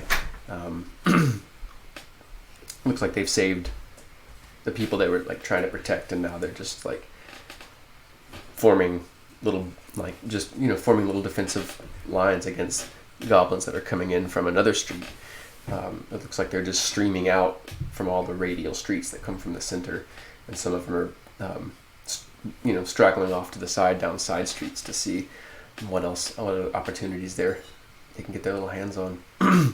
And so the townsfolk that you left the square with are now sort of guarding two of the side streets to keep people off the street, keep them back away from the backs of the people that you just defended, and to keep them from going down toward the square.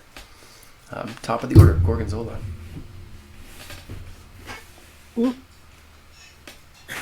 I mean, he's lucky I ain't got no range weapon going after that guy. Yeah, yeah, he slipped right past you, like, and you just, the way it dodged and juked, and it's so small and fast, like you just couldn't even get a shot at it before it darted past. Dang, man, broke my ankles.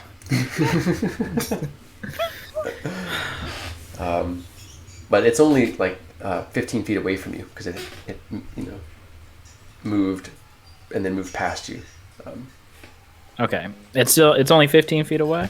Yeah, because you would step back from their line to cast the sheet of fire, okay. And it attacked and moved. So it only moved its 25 feet. Okay. I take this opportunity to invent a throwing weapon by taking my hand axe and trying to throw it at him. Hey, that's a perfectly good throwing weapon. Absolutely. So see that die roll. That's what, Dex? It's up to you. I allow strength if it's within 20 feet. I will go with strength because strength is the only non-negative one. Yeah. Your stats are a little bit tragic. Yeah, Okay, 6. Oh my god. Oh no. It whizzes by the goblin's head and it, like, gives it yeep and like turns and looks over its shoulder at you as it's running. And it continues to run, of course. You can try and catch up with it. You can keep running if you want and follow your if you want to because you just threw it. Or are you gonna hang back and let Garu catch up? I'm just gonna push up so that I can recollect my axe. I don't care that much about the goblin. Okay.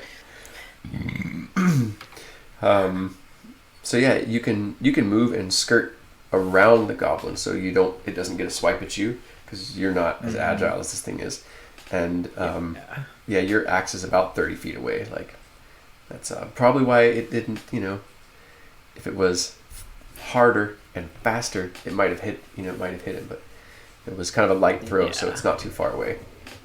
But you'll be on the other side of the goblin and just a little bit past the townsfolk you just protected, who were fighting when you came up. We'll call them Group B, and Group A are the ones that you left the square with. Okay. So Group B is just ahead of you. If you can pass them, pass the goblin, pick up your axe. And Group A is now defending 2 side streets. This app does lose my hand gesture, and I talk a lot with my hands. Yeah. Yeah. It's all good. We'll just put that in the write-up.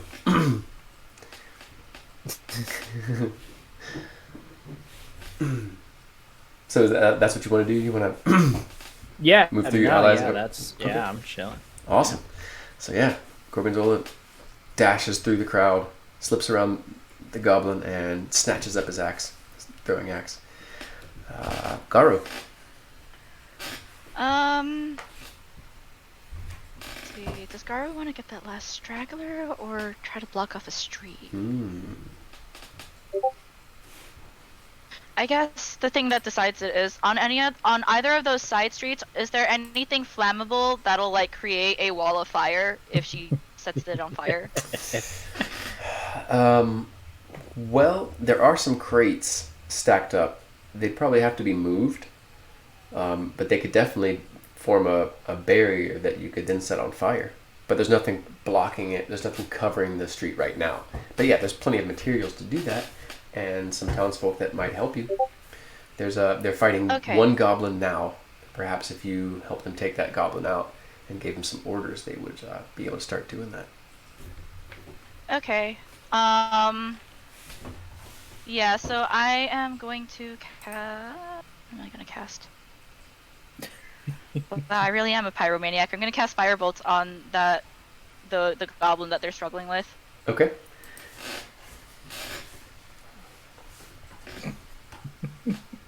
I use both of my spell slots on the first encounter. Nice. Beautiful. That was a 10. That's a 10. That is a miss. The flaming bolt arcs right past it. As it just sort of like ducks its head past out of the way. A little and pops back up and glares at you. Come! The gnome said to the goblin. I know. That's the beauty of it. And it, let's see here. You are. That's just barely out of range, but it's not that smart. It snatches it snatches a dagger out of its belt and tries to hurl it at Goblin. I'm not rolling on that. I'm using their app. They definitely aren't that smart. I was able to sneak past their ranks. Yeah, definitely not that smart. Ah, yes. Yeah, The 0. that makes sense. All right. A 0! Wow! Yeah, you could take your reaction and catch the dagger if you wanted to. How exactly did reactions work again? It's your so if you use your reaction, you won't gain an attack of opportunity later, and you can't use a reaction for other things like the shield spell costs a reaction. So for this round, your reaction would be spent. Okay. You know, why not? Yeah. All right. Yeah. So yeah, you can describe what it looks like, how deftly she does it. Is it accidental? Is it, what? How does she do this? Or he So, do this? Sorry. yeah, the goblin kind of lobs this dagger, just not hard enough. Definitely not hard enough to hit anything major, even if even if it were on target, but it wasn't. It looks like it's gonna be right about like a short arm's reach to the right. Mm-hmm. And so she just kind of snatches a hand out and grabs it by the yeah, some daggers have pommels, right? Yeah. Yeah, so she grabs it by the pommel and it's just and she makes a very taunting gesture at the goblin with the dagger. Awesome. Go ahead and roll an intimidate check, and give yourself an additional +2 on that.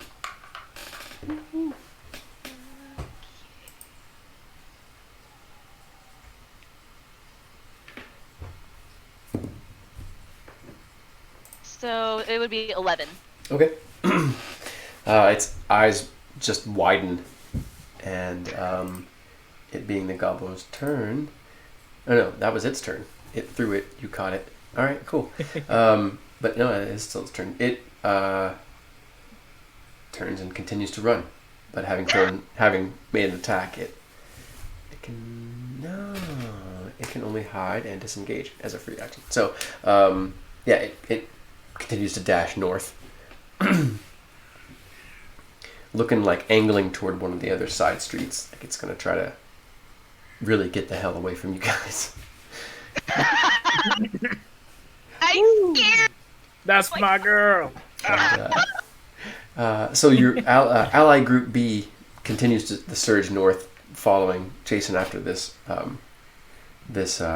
goblin, and one of your allies stops and fires an arrow at it, which misses. And well, let's go ahead and roll it. I'm pretty sure he misses. He sucks with this thing. Yeah. Okay. So it's a 2. Oh my god. He definitely is not a farmer or a hunter. Poor thing. He looks like a shopkeeper. So, We just cannot hit these last goblin. he's slippier than a greased fish. More slippery. MVP on the dodgeball team. Yeah, seriously. And yeah, so Group B of your allies continues like chasing north, trying to kill this goblin, and just surging north like they were doing. And your Group A that's now divided to these side streets on the side, on the left street. Garu. You finished. No, wait. Did you? Oh, that's right. That was the goblin. Right. Fired through you. And he turned and ran. You can. We forgot to you were gonna try to. Yeah, I was convince gonna make them build a barricade that I could set on fire so that the goblins couldn't bring reinforcements. Okay. Make a deception, persuasion, or intimidation check. I can soup you up a little bit. I got that guidance cantrip, Oh yeah. Oh yeah. Oh yeah. Yeah. Me up. Bet. Got. You can roll a d4 and add the number rolled to one ability check. Nice. So yeah, you can just toggle that D4 on when you make your roll. Okay, let's see. Persuasion is +3. I need to add another dice.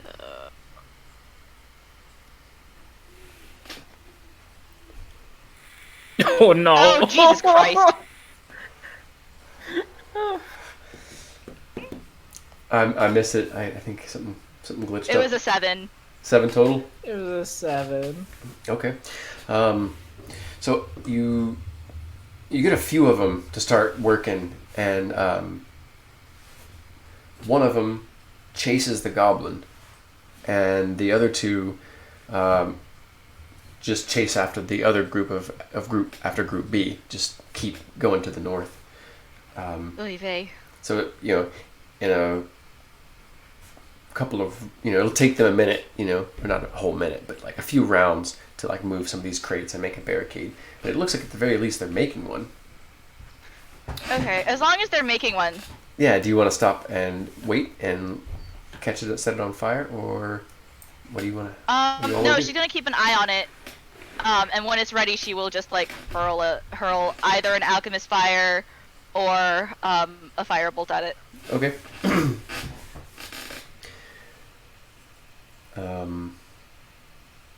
My goodness.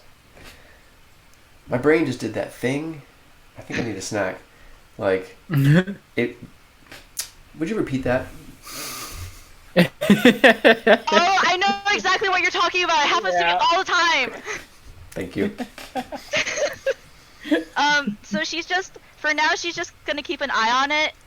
The next time that she's got a spell ready, aka the next time her turn rolls around, after it's ready, she will set fire to it. Okay, awesome.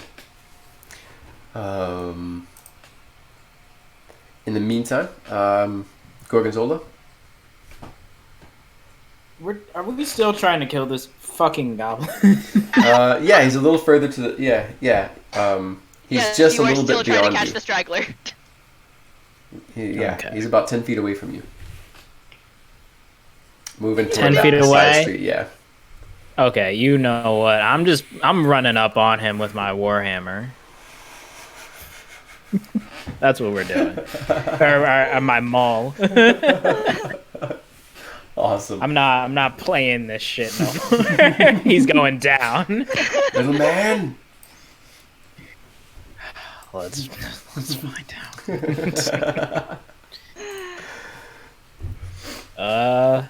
What do we got there? 13. That's a hit. Let's go.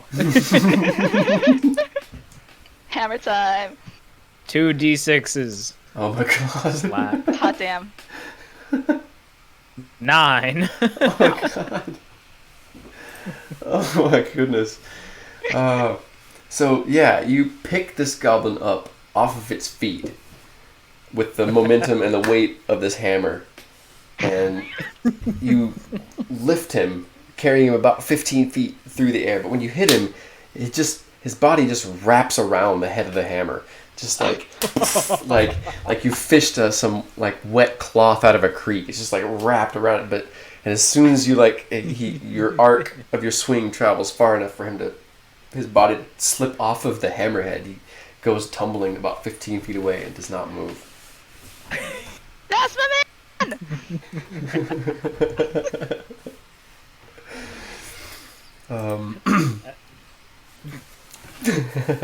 I told you. Wasn't playing this time. Was not playing. And you like the group B that are just like several feet behind you, like just give a cheer. There's a couple of like just belly roars in there. They're just like just primal as they watch you just completely just smear this little creature. Yeah. But you still look like a giant version of one of them. Yeah. That's for an hour, I think. Yeah, that's an important thing to visualize here, I think. From its perspective, this is what it's seeing. How long is that? From its perspective, its alpha just murked it. Yes. Oh, the extent of the illusion is up to you. The changes if a spell failed to hold up physical inspection. For example, if you use the spell to add a hat to your outfit, object pass through the hat. Okay, got it. Makes sense. Gotcha. Yeah. Okay, so. Okay. Yeah. So if they reach out to touch the skinny arm, they're going to touch a real invisible bicep before they get to that bony-looking arm. That's like, whoa, you feel a lot more swole than you look. I guess proto-goblins have a strange physiology, yeah. What kind of milk? What kind? Almond milk.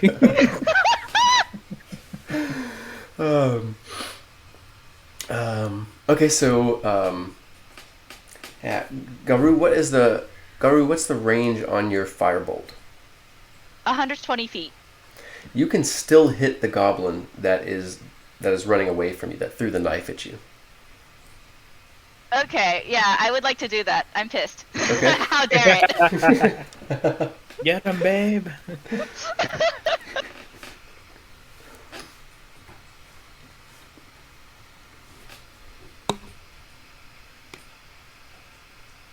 $17. That's a hit. Haha! Ah.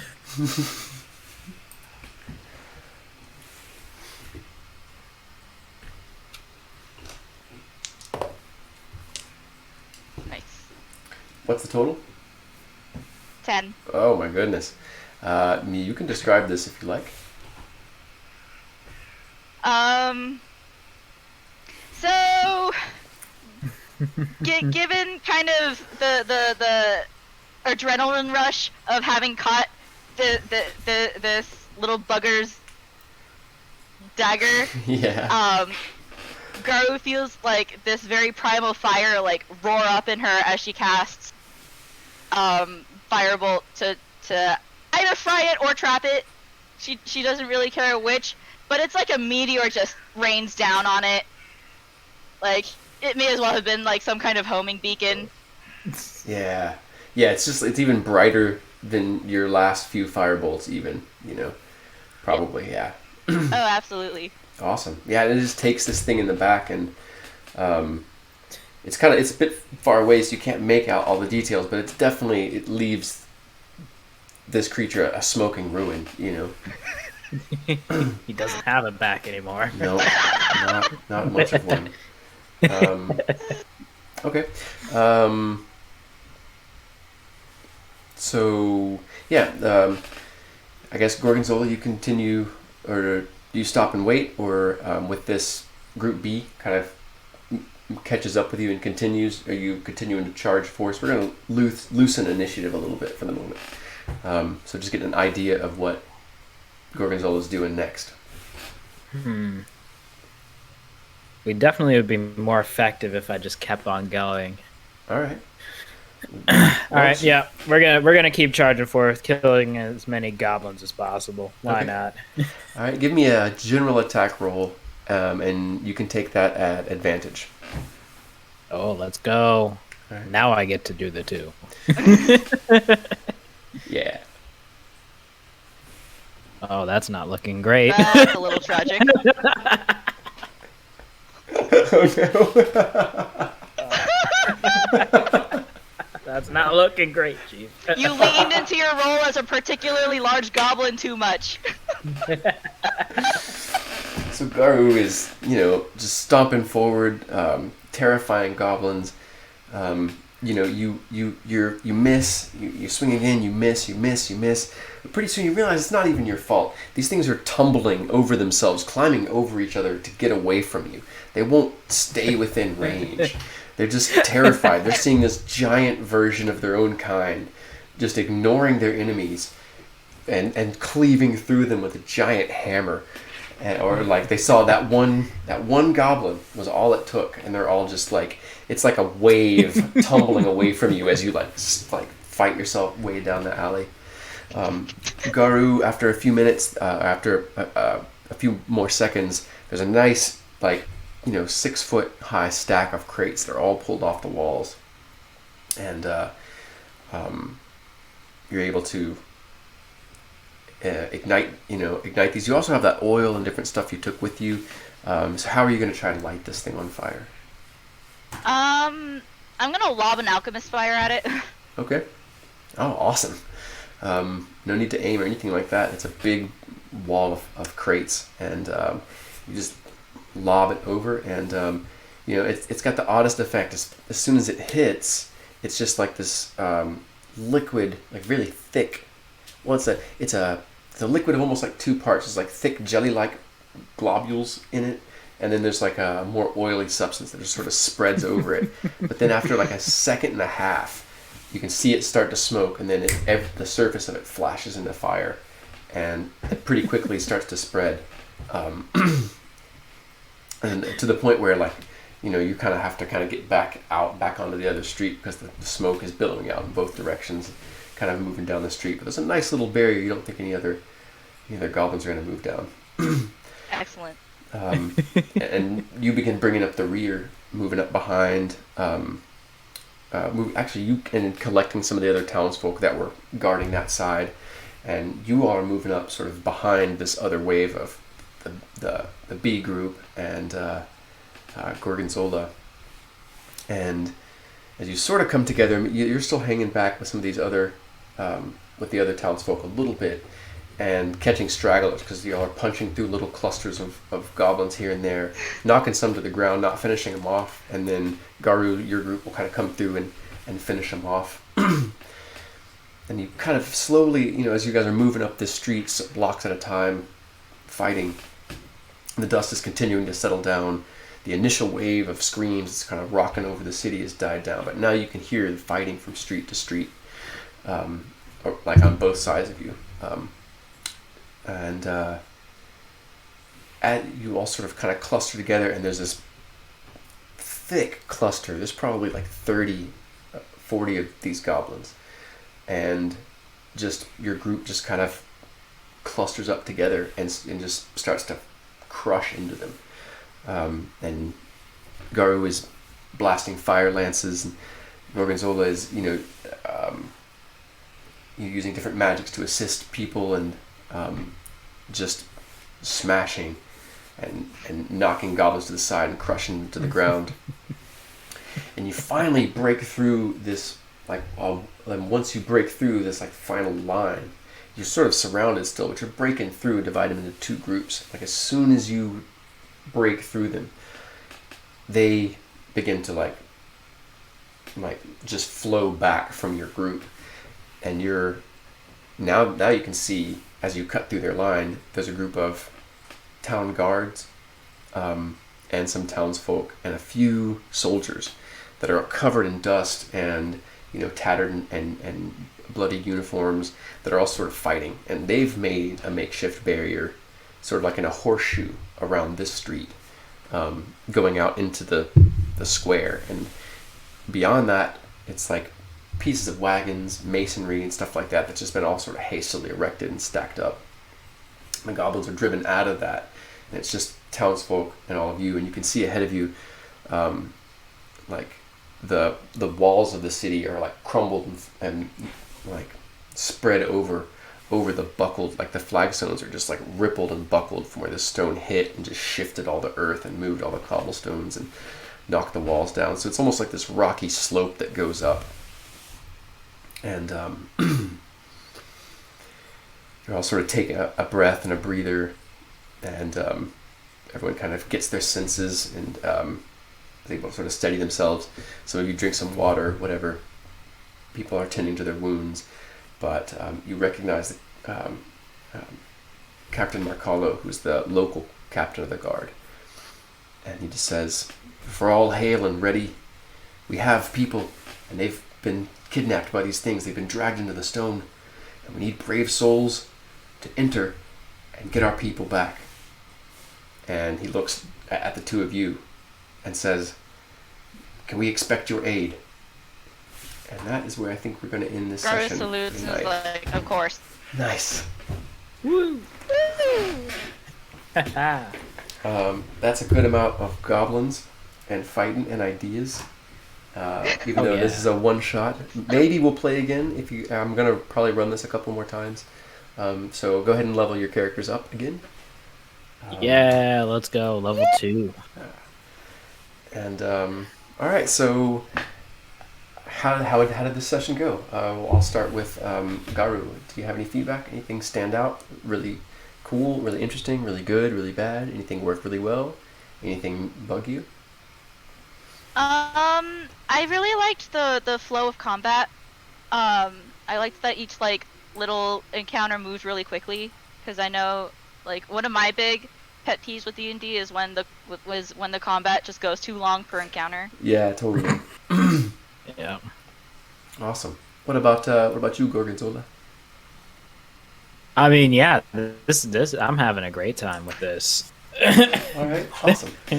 There's a lot of work around, and that's nice, because some DMs, they try to kind of like, keep you really tight to this story, so they kind of shoot you in a little bit. But I like having it at least feels like we got a lot of room to work with. We could throw our shoe at a goblin or something. Yeah, oh yeah. It might not do much damage, but you might distract him. Might make him mad and focus on you. Throw a chancla, scold it. It also seemed like the app was a little more stable this time for whatever reason. Did y'all have any particular problems? Yeah, with, the auto rolling was much more reliable too. Okay, awesome. Very cool. Did y'all have any chat glitches or video glitches or anything like that?